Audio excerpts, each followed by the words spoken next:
Hi YouTubers, here's another story from my library, read for you by Shelley Nightdreamer Winters. After this, he was not seen again on any nocturnal expedition. The twins lay in wait for him on several occasions and strewed the passages with nutshells every night, to the great annoyance of their parents and the servants, but it was of no avail. It was quite evident that his feelings were so wounded that he would not appear.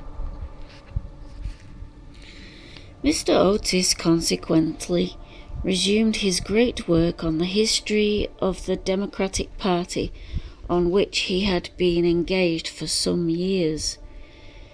Mrs. Otis organised a wonderful clam bake, which amazed the whole county. The boys took to lacrosse, euchre, poker, and other American national games, and Virginia rode about the lanes on her pony, accompanied by the young Duke of Cheshire, who had come to spend the last week of his holidays at Canterville Chase.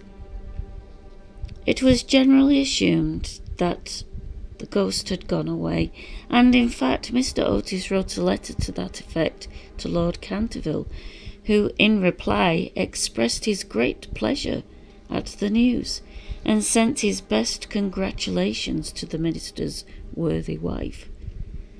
The Otises, however, were deceived, for the ghost was still in the house, and though now almost an invalid, was by no means ready to let matters rest, particularly as he heard that among the guests was the young Duke of Cheshire, whose grand-uncle, Lord Francis Stilton, had once bet 100 guineas with Colonel Carberry that he would play dice with the Canterville Ghost, and was found the next morning lying on the floor of the card-room in such a helpless paralytic state that though he lived on to a great age, he was never able to say anything again but double sixes.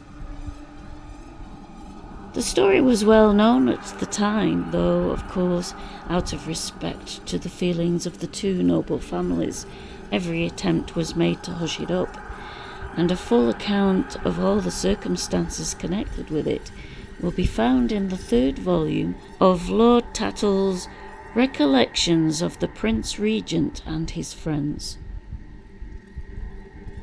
The ghost then was naturally very anxious to show that he had not lost his influence over the Stiltons, with whom indeed he was distantly connected, his own first cousin having been married en seconde noce to, from whom, as everyone knows, the Dukes of Cheshire are lineally descended.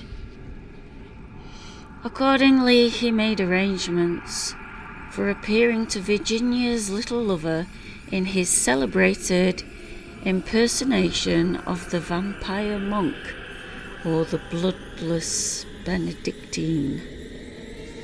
A performance so horrible that when old Lady Startup saw it, which she did on one fatal New Year's Eve in the year of 1764, she went off into the most piercing shrieks, which culminated in violent apoplexy, and died 3 days after disinheriting the Cantervilles, who were her nearest relations, and leaving all her money to her London apothecary. At the last moment, however, his terror of the twins prevented his leaving his room, and the little Duke slept in peace under the great feathered canopy in the royal bedchamber, and dreamed of Virginia.